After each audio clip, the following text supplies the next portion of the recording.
Nobody. A cage. A dusty market. And a sign that read, "Nobody will buy her." The man who stopped in front of that cage didn't plan to change the galaxy. That day, he just wanted to buy a used coolant pump.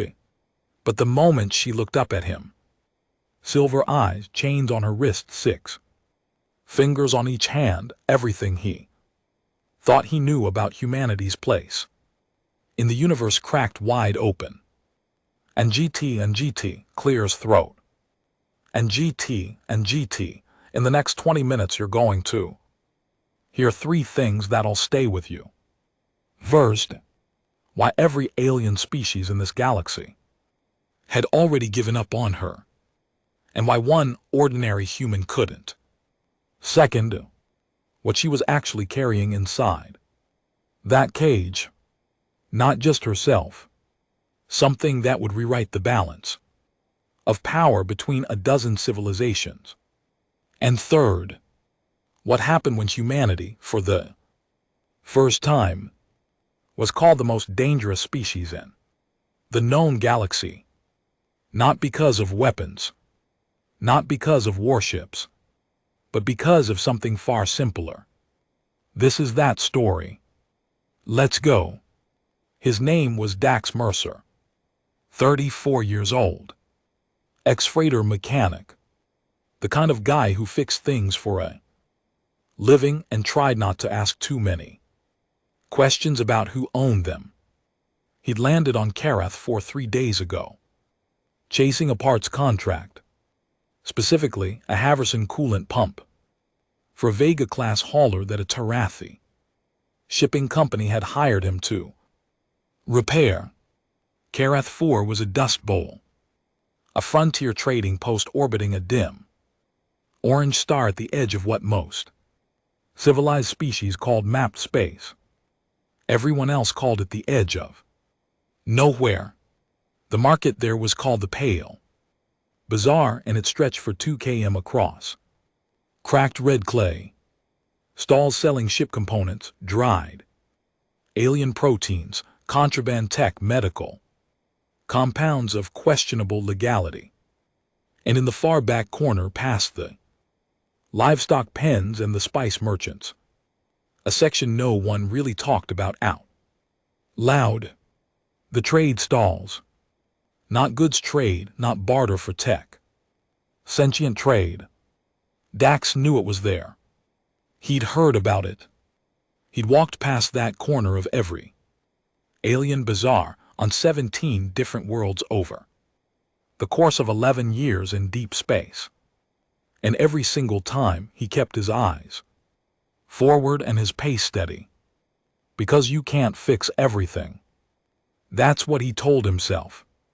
He'd seen Tarathi bondservants, Akril, worker drones, Marani debt slaves, all of them sitting in various states of containment. And the rule he'd given himself was simple: eyes forward. Not your planet, not your problem. He was 40 m from the exit that afternoon, coolant pump under one arm, when he heard something that stopped him. Cold. Not a scream, not a plea. Not crying. Laughter. A small, quiet laugh. Like someone had just heard a joke that nobody else got. Dax stopped, he turned. And there she was. Now, here's what you need to understand. Before I go any further. In the entire Pale Bazaar that day, with 300 traders and travelers from 11 species, not one of them had stopped at her cage. Not one. And the sign hanging above it, hand-painted in galactic standard, the trade language everyone understood, said only 5 words. Nobody will buy her, free. Her name, Dax would learn later, was Silvor. But in that moment she was just a face. In a cage. She was Velhari. If you've never heard of the Velhari, that's because most galactic databases List them under extinct presumed. They were an old species, ancient even by galactic standards. Bipedal, slightly taller than humans, with skin that shifted color like oil on. Water slow, subtle, responding to emotion. Right now, hers was a deep, flat gray. The color of stone. The color of someone who had stopped feeling most things a long time ago. She had silver eyes, vertical pupils, and 6 fingers on each hand. Her hair, if you could call it that, was a cluster of fine white filaments that moved slightly in air currents, like sea anemone tendrils. She was wearing the remains of what had once been a high-quality flight suit. Now it was rags. She was sitting cross-legged in a cage, roughly the size of a large dog crate, with a chain around her left wrist, connected to a bolt in the floor. And she was laughing, quietly, to herself. Dax stood there for a long moment, coolant pump under his arm, watching her laugh at something she wasn't sharing with anyone. He said, and this is the exact phrase he used according to what he told people. Later, he said, "Hey, what's funny?" She looked up at him. Those silver eyes. She said in perfect accentless galactic standard. "You stopped," he said. "Yeah." She said, "Nobody stops." He said, "I noticed the sign." She looked up at the sign above her cage, then back at him. "It's accurate," she said. "Why?" he asked. And that's when she told him. "Velhari," she explained, "we're considered by every spacefaring species to be the single most inconvenient sentient beings ever catalogued. Not dangerous, not violent. Inconvenient. Because Velhari had a biological trait that no other species shared. They could not lie. Not chose not to lie. Not had a cultural taboo against lying. Physiologically, neurologically, biochemically, a Velhari could not produce false statements. Their brains literally would not generate the neural sequence required to intentionally transmit information they knew to be incorrect. When they tried, and young Velhari did try apparently, it was a rite of passage. They experienced something between a seizure and a full system reboot. Temporary paralysis, memory scramble, sensory overload. Trying to lie for a Velhari was like trying to breathe underwater. It simply didn't work. And here's the thing about that, here's why every species in the galaxy had either enslaved them, discarded them, or tried to make them extinct. A being that cannot lie is incredibly useful to whoever owns one. They make perfect witnesses, perfect negotiators, perfect advisors. Except, and here's the catch, a Velhari also cannot stay silent about what they know. Not forever. Not under duress. If a Velhari possessed information that was relevant to a situation, their biology would eventually force disclosure. You couldn't threaten a Velhari into silence long-term. You couldn't condition it out of them. Sooner or later, days, weeks, months, the truth came out, which meant every government, every crime syndicate, every merchant fleet that had ever owned a Velhari eventually faced the same problem. The Velhari knew too much, and eventually they were going to say it. So they kept getting sold, traded, abandoned. Nobody wanted the liability. Hence the sign. Now you're probably thinking, okay, that's fascinating biology, but what's the secret she's carrying? What does she know that's so dangerous that an entire species was hunted near to extinction? I'll tell you. But first, you need to understand one more thing about Dax Mercer. Because what he did next was either the bravest or the most reckless thing human being has ever done on the frontier. He put down the coolant pump, walked up to the stall owner, a three-armed Tarathi merchant named Grev, and said, "I'll take her." Grev stared at Dax for what Dax described later as a long, personally insulting amount of time.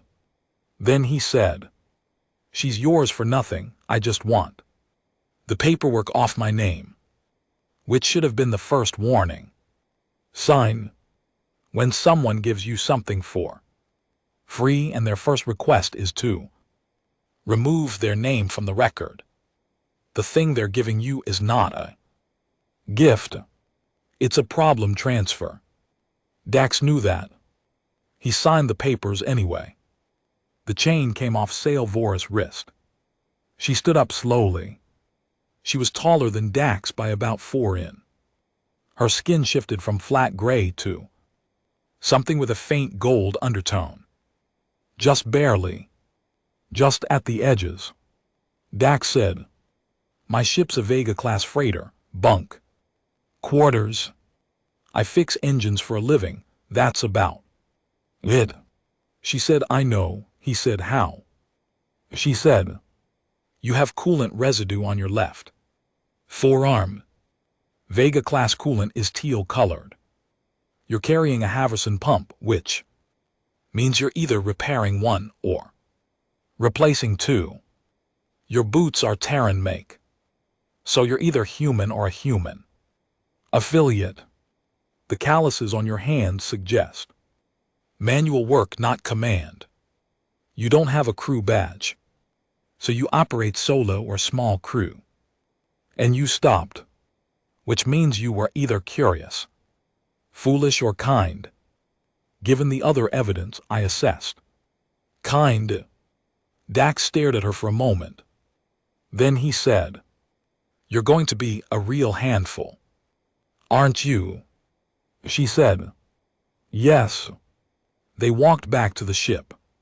His ship was called the Long Odds. It was a 30-year-old Vega-class medium hauler. It smelled like burned insulation and recycled air, and had a leak in the water reclamation system that Dax had been meaning to fix for 2 years.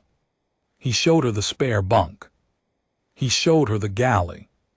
He showed her the emergency oxygen cabinet and the escape pod. Then he sat down at the kitchen table and said, "The sign said nobody would buy you. I want to know why. Not the biological explanation. I want to know your story. What do you actually know that everyone's scared of?" Salvor sat down across from him.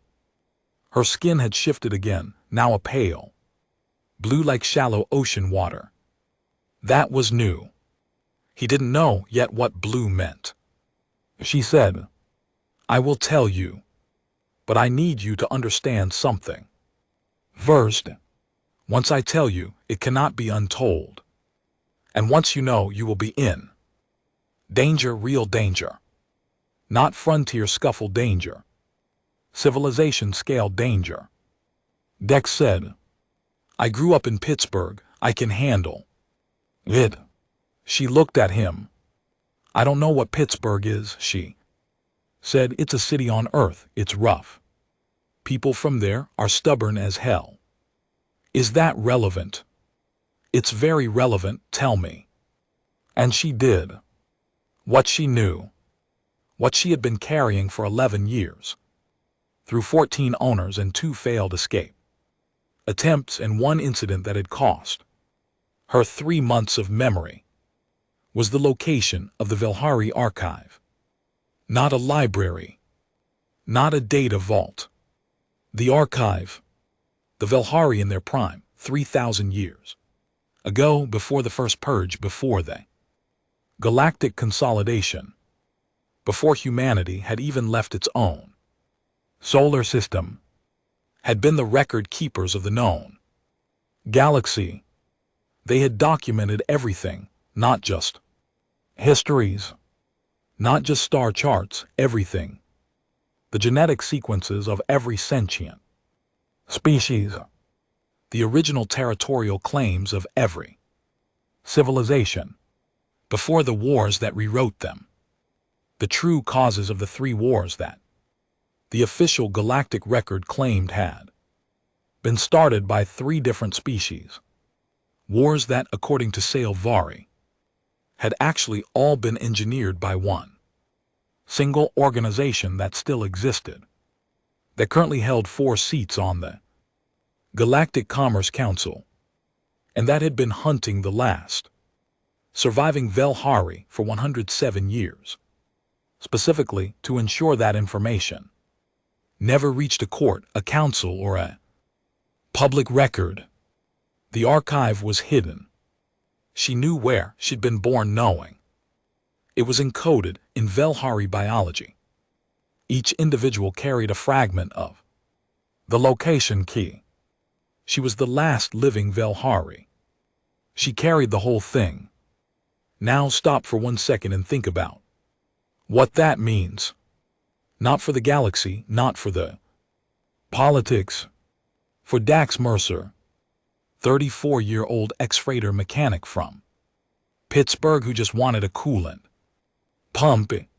He is now sitting in his kitchen on a 30-year-old ship that smells like burned insulation, across from the last member of an ancient alien species who was carrying in her head the information that could destroy 4 galactic governments, expose a shadow conspiracy that had been running for over a century, and rewrite the official history of at least 3 wars. And she just told him, because she cannot lie, and because he asked. The next morning, Dax was in the engine room. He'd been up all night, hadn't slept, had made 7 cups of coffee and thought in circles until the circles started making sense. When Sailvari came to find him, he was underneath the coolant manifold, with a wrench and a look on his face that she would later describe as the expression of a human who has decided something. She said, "You're not going to turn around and sell me to someone, are you?" He said, "No." She said, "You're not going to contact the Galactic Authority and hand me over for a reward?" He said, "Definitely not." She said, "Then what?" He said, "I'm thinking." She crouched down and looked at him under the manifold. "About what?" "About what you need. What it actually takes to get that archive out and into the open where they can't suppress it. Not what's possible. Not what's smart. What's right." She was quiet for a moment. Then she said, "Other species ask what the angle is. They ask what I'm worth. What the information is worth. No one has ever asked what I need," he said. "Well, I'm asking." And that right there is the moment this story pivots from sci-fi adventure to something that hits a lot harder. Because what Dax did wasn't extraordinary by human standards. It's actually deeply ordinary. It's the kind of thing decent people do every day on Earth. They ask, "What do you need?" They don't calculate. They don't assess value. They don't weigh liability. They just ask. And in a galaxy that had spent 3,000 years treating Sailvari's people as tools, as weapons, as inconvenient witnesses to be discarded, that question in that language with that tone broke something open in her. Her skin went gold. Fully. Completely. Dax crawled out from under the manifold and looked at her. He'd learned by now that gold meant something important. What does gold mean? He asked. She said, my species only turns gold when we are near someone we trust completely. In our entire recorded history, we have turned gold for family. Bonded mates, the archive keepers, that is all. That's a short list, he said. It has just become longer, she said. Over the next 6 weeks, the long odds became something it had never been: a mission.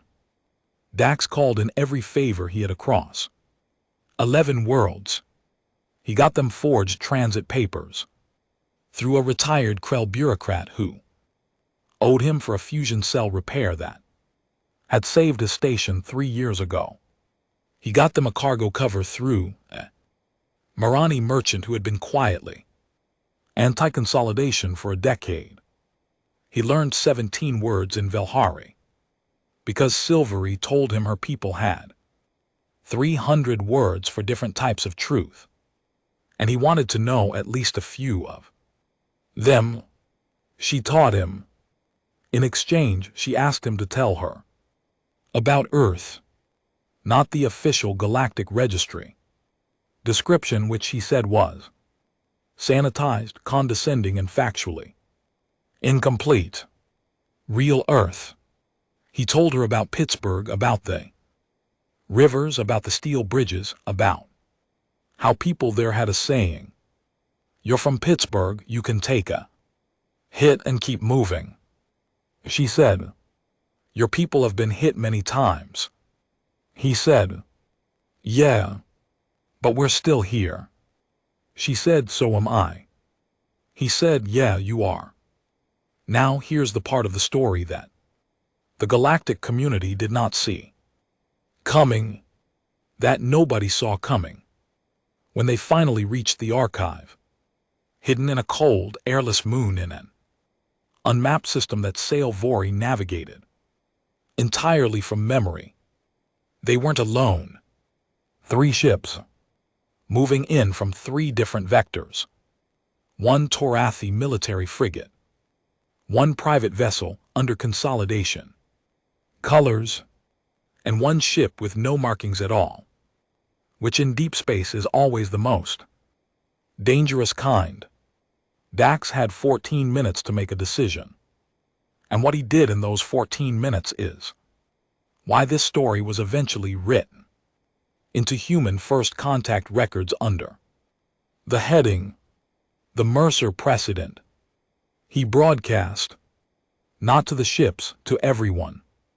The long odds had a standard civilian communications array, nothing special, nothing military. But Dax had spent 3 days while they were in FTL transit rigging it with the boosted antenna array from the escape pod, 2 salvaged relay extenders from the cargo bay, and what Sail Vori described later as a solution that should not have worked and violated the physical constraints of the technology involved, but somehow did. Anyway, he opened every channel. Military, civilian, commercial, emergency, every frequency the array could reach. And he transmitted the archive summary. Not the full archive, just the executive summary Sail Vori had dictated to him. The top-level findings, the war causes, the conspiracy records, the species, genetic data, the territorial truth, to every relay station within 40 light minutes. Then he hailed the 3 ships. He said, this is Dax Mercer, human, vessel long odds, registry Earth Kara 3317. I just sent everything to everyone. You can still blow us up if you want, but it's already out. So think carefully about whether that's a good use of your afternoon. There was silence on all 3 channels. 14 seconds of silence. Then the Torathi frigate said, stand by. The consolidation ship said nothing. It held position. The unmarked ship, the dangerous one, slowly began rotating away.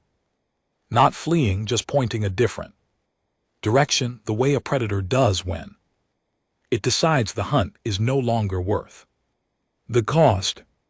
Dax sat back in his pilot's seat. Sail Vori was standing behind him, her skin blazing gold. She said that was reckless, he said. Did it work? She said. It appears to have worked. He said. Then it was bold, not reckless. There's a difference. She said. Humans make that distinction a lot. He said. It's an important distinction. The archive was recovered and authenticated over the following 8 months by a consortium of 12 independent galactic scholars. It was exactly what Sail Vori had described. It was more, actually. 3 centuries of suppressed records. 3 wars re-examined. Territorial rights of 6 species. Officially restored by galactic arbitration. The organization behind the Velhari. Purge formally designated as a criminal conspiracy by the Commerce Council. After 4 of its members were removed and prosecuted, Sail Vori was recognized as the last keeper of the Velhari archive and was given official protected status under a new galactic law that, for the first time in history, applied to single-member species. One law written for one person. The species wasn't gone. She was the species, and now she was protected. Dax got a fine for broadcasting on an unauthorized frequency, 1,200 credits. He paid it. Then he went back to fixing engines. There's a version of this story where Dax Mercer is a hero, where humanity is celebrated for being the species that saved the last Velhari, that cracked open a century of galactic corruption, that changed the course of spacefaring civilization. And that version's not wrong. But the version that matters, the reason this story hits the way it does, is smaller than that. It's a man with a coolant pump who stopped when he heard a laugh, who asked what's funny, and then later, more importantly, what do you need? That's it. That's the whole engine of the story. 2 questions from a tired mechanic in a dusty market, and every single thing that followed. The archive, the broadcast, the galactic reckoning, the new law. All of it traces back to a guy who kept his eyes forward for 11 years, and one afternoon, for no particular reason, turned around. The Galactic Xenological Record, official edition, published 4 years after the events at the Archive Moon, has a footnote in the entry on humanity. It says, species designation human, Terran. Origin, spacefaring junior member. Notable trait, disproportionate tendency toward intervention in situations where outcome probability is low and personal risk is high. Motivation frequently unclear to external observers. Classified as unpredictable. Potentially destabilizing, also classified as the most dangerous thing in mapped space.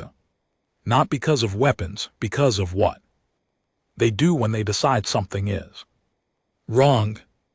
That footnote became something of a must. And if you ask me what HFY means, what humanity, if you will, actually means at its core, it's not the warships, it's not the impossible odds. It's the guy who turned around. If you want more stories like this one, join our members, links in the description below.